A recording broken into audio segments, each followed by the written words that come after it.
আসসালামু আলাইকুম। কিছু মজার ঘটনা, বিনোদন বিনোদন চারিদিকে।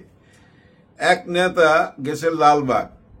লালবাগ একটা শ্মশান ঘাট আছে, ওইখানে একটা সমাবেশ ছিল। তো নেতারা যখন কোনো সমাবেশে যায় তাদেরকে রিসিভ করে কারা?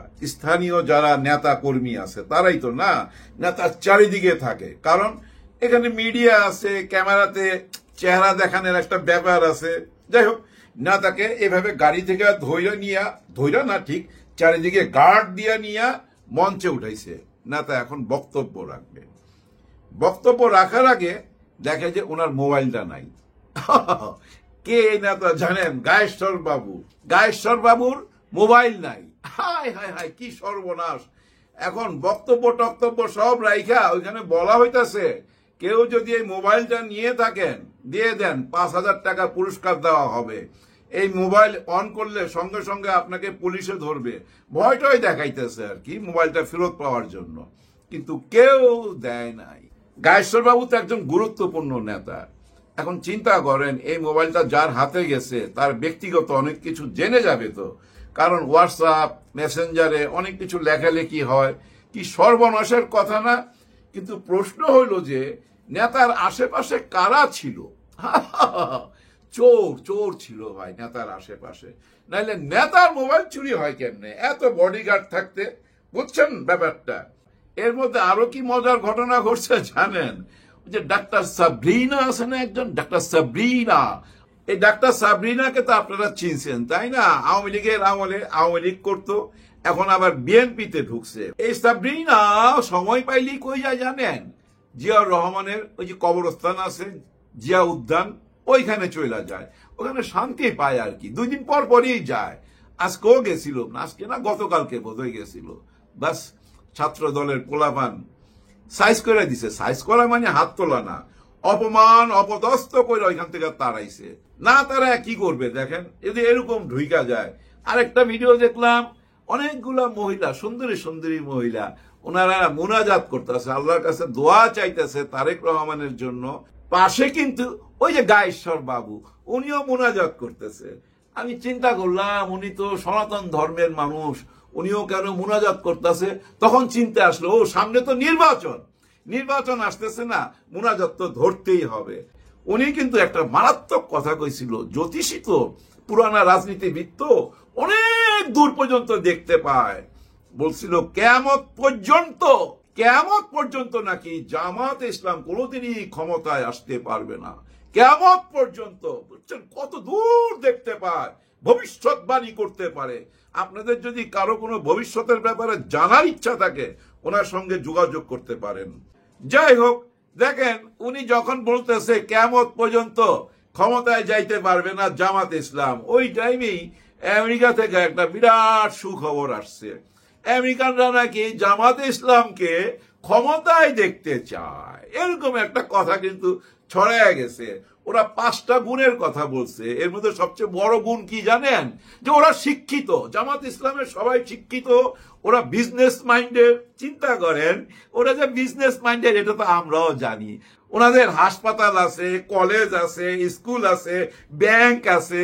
ওরা বিজনেস মাইন্ডের, ওরা চান্দা তুইলা খায় না। ওরা বিজনেস থেকে যে টাকা পায় ওইটা দিয়েই চলে। আরেকটা কথা বলছে যে তালেবানদের মতো ওরা এতটা অন্ধ না, অনেক আধুনিক। জামাত ইসলাম দলটা অনেক আধুনিক। ভাই এত গুণগান কেন? কেন গুণগান? সবকিছুই চেঞ্জ হয়ে যাচ্ছে ভাই। সামনে আরো দেখবেন, সামনে আরো চেঞ্জ হইতে থাকবে। এর মধ্যে আপনারা দেখছেন চীন থেকে একদল প্রতিনিধি আসছে। তারা কিন্তু সরকারের কারোর সাথে দেখা করে নাই, কারণ সরকার তো বাংলাদেশি নাই, আমেরিকাতে এখন। ওরা কার সাথে দেখা করছে জানেন? ছাত্র শিবিরের সাথে মিটিং করছে, প্রেসের সামনে কথা বলছে। ওনারা ঢাকা বিশ্ববিদ্যালয় 2টা বিল্ডিং করতে চায়, ছাত্রবাস করতে চায়, আধুনিক ছাত্রবাস। চিন্তা করছেন কোন পর্যন্ত চলে গেছে? চীনের প্রতিনিধি আইসা ছাত্র শিবিরের সাথে মিটিং করে। এইভাবেই ভাই সারা বিশ্বে ছড়ায় যেতেছে। এই যে দেখছেন না আমেরিকাতে আজকে আব্দুল্লাহ তাহের সাহেবকে, গতকালকে দেখছেন না একটা ভিডিওতে আমেরিকায় আব্দুল্লাহ তাহের সাহেবকে স্টেজে একটা বিরাট সমাবেশ, সুধী সমাবেশ, সবাই আসছিল। সবচেয়ে গুরুত্বপূর্ণ ব্যাপার কি জানেন? ওইখানে আমাদের ইলিয়াস হোসেনও ছিল, উনিও দেখা করছে তাহের সাহেবের সাথে, একসাথে ওনারা দেখলাম বুক মিলাইতেছে, ছবি তুলতেছে। দেখছেন ব্যাপারটা, সব কিছু কিন্তু অন্যদিকে যাইতেছে। খুব খেয়াল করলে দেখবেন জামাত ইসলাম চারিদিকে ছড়ায় যাচ্ছে, দেশে বিদেশে। এবং বর্তমানে যে টক শো গুলা হয় দেখবেন জামাত ছাড়া কোনো কথা হয় না।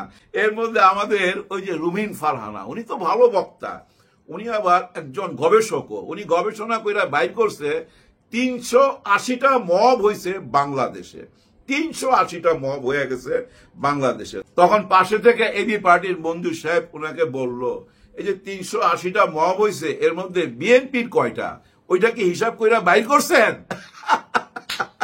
আসলে তো ভাই 380টার মধ্যে যায় দেখেন, যা 300টাই বিএনপির ছেলে পেলে করছে মব। আবার মব কিন্তু এখন একদম জায়েজ হয়ে গেছে, এটা এখন আমেরিকাতেও হইতাছে। আমেরিকার এক নেতা, ওই যে ওনার নাম বোধ আনোয়ার হোসেন, ওই নেতারে ভাই যেভাবে সাইজ করলো, আয় হায় হায়, ওই যে ব্যানার নিয়ে যায় না, ব্যানারের লাঠি দিয়ে পিটাইছে, ওনার টাই দেখলাম সামনে থেকে পিছনে চলে গেছে, উনি কাঁদতেছে, কাঁদতে কাঁদতে ওনার বউর কাছে এসে বিচার দিচ্ছে, আর তার বউ সমানে বিএনপি প্রধানকে গালি দিতেছে। ভাই মজাই আর মজা। আরেক ছেলে কি করছে জানেন না, বিএনপির আরেকটারে এমন মাইট দিছে ভাই, দাঁত টাত ফালাই দিছে, ঘাড়ি ভাঙ্গা ফালাইছে, এখন হাসপাতালে। শেখ হাসিনা কিন্তু উস্কাইয়া দিছিল, বলছিল আওয়ামী লীগের সবাইকে ওইখান থেকে যেন কেউ অক্ষত অবস্থায় ফেরত না আসতে পারে। ওই বাণী শুই না উৎসাহিত হইয়া মারতে গিয়া মাইর খাইয়া চলে আসছে।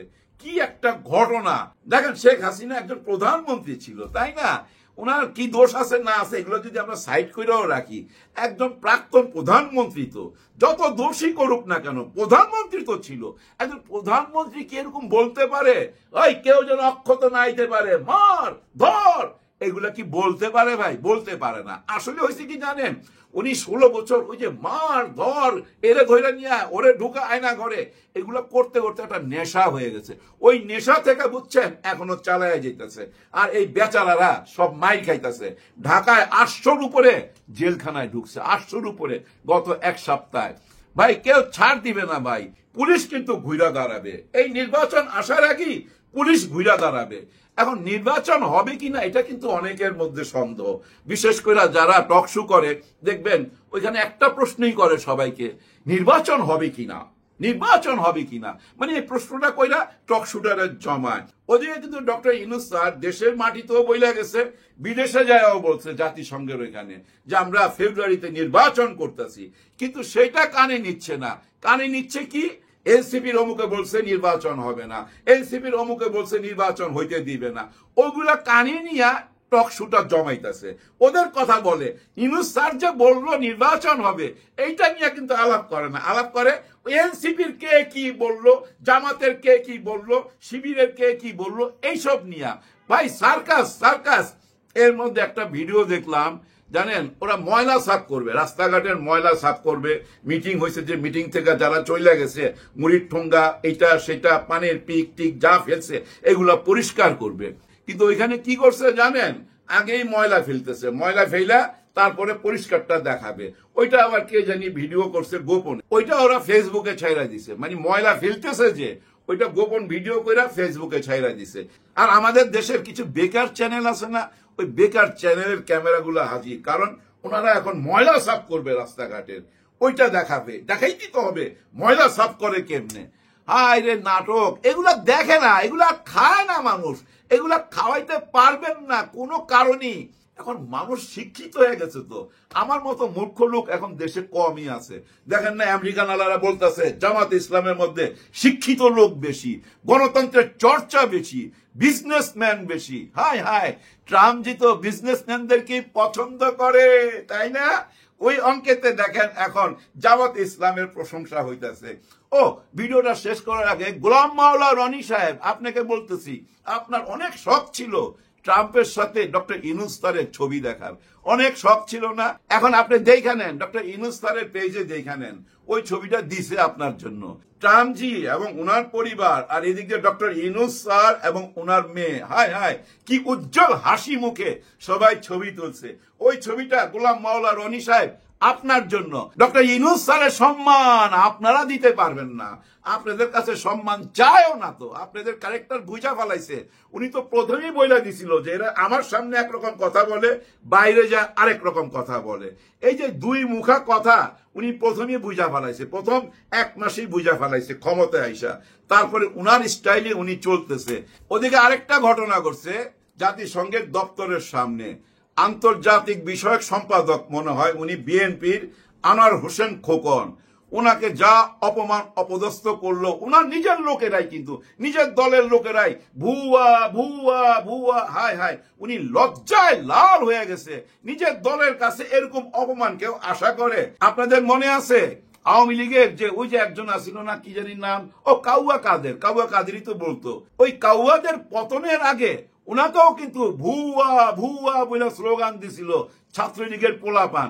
সেম স্লোগানটা আনোয়ার হোসেন খোকনের পিছনে দিতেছে সবাই। আর এক চিক না তো ভাই, থামায় রাখা যায় না, পারলে ও উইটা মারে উনারে। চিন্তা করছেন এত বড় নেতারে একজন চিকনা এইটুকু একটা পোলা মারতে চায়, কোন অবস্থায় চলে গেছে। দলের মধ্যে শৃঙ্খলা নাই, নিয়ম কানুন নাই, কেউ কারে মানতে চায় না। অথচ এদিকে দেখেন ছাত্র শিবির বা জামাতে ইসলাম, উনারা কেমন, উনাদের দলের নিয়ম শৃঙ্খলা দেখেন, আইন কানুন দেখেন, পুরোপুরি মিলিটারির মতো। তো ভাই আর্মি আইন চলো এখানে। আর্মিদের যেমন একটু নিয়ম শৃঙ্খলা ভঙ্গ করলে সাজা ভোগ করতে হয়, ঠিক তেমনি জামাতে ইসলাম শিবিরের পোলাপানের যদি কোনো অন্যায় হয়, ভুল হয়, তাদেরকে সাজা ভোগ করতে হয়, নিয়ম শৃঙ্খলার মধ্যে চলতে হয়, ইমান ঠিক রেখা চলতে হয়। আর এই জিনিসটাই দিনে দিনে ছড়ায়া যাচ্ছে, সামনে আরো ছড়াবে ভাই, চারিদিকে ছড়ায়া যাবে। এখনই আপনার আশেপাশের মানুষকে কানে কানে জিজ্ঞাসা করেন যে ভাই তুমি কাকে ভোট দিবা। মানুষ খুব সচেতন, কিন্তু আপনার কানে কানে বইলা দিবে কাকে ভোট দিবে। কেউ থামায় রাখতে পারবেন না ভাই, এটা আমার কথা না ভাই। আপনি জনগণের কাছে জিজ্ঞাসা করেন, জনগণ আপনাকে কি বলে। মানুষের মনের মধ্যে একটা ব্যাপার চলে আসছে, তারা ভালো আর মন্দ বুঝতে শিখে গেছে, বিবেক আর বিবেচনা তাদের মধ্যে চলে আসছে। তাদের একটাই কথা, সবাইকে তো দেখলাম 50 বছর 54 বছর, এবার নতুন কাউকে দেখি। নতুনের অপেক্ষায় ভাই, কারণ নতুন একটা বাংলাদেশ চায় সবাই। হ্যাঁ ভাই, নতুন একটা বাংলাদেশ চায়। আর এই নতুন বাংলাদেশ যদি আমরা এখন গড়তে না পারি, আবার 50 বছর পার কইরা দিতে হবে। এই জাতিকে ডক্টর ইউনূস স্যার ওই অন্ধকারে আর ঠেলা দিবে না, 50 বছর 100 বছরের অন্ধকারে ঠেলা দিবে না। উনি যে বলছে নির্বাচন হবে ফেব্রুয়ারিতে নির্বাচন হবে, আর জুলাই সনদপত্র ঘোষণা হবে, সবকিছু পাবেন এবং বিচারও পাবেন আপনারা, বিচার দৃশ্যমান হবে, তারপরই নির্বাচন হবে। ওনার প্রত্যেকটা কথা উনি রক্ষা করবে। আমি বাস্তবতা তুলে ধরলাম, মানুষের মনের কথা যাই নাই, আপনাদের সাথে শেয়ার করলাম। আমার জন্য দোয়া করবেন, সবার জন্য সবাই দোয়া রইল। আল্লাহ হাফেজ।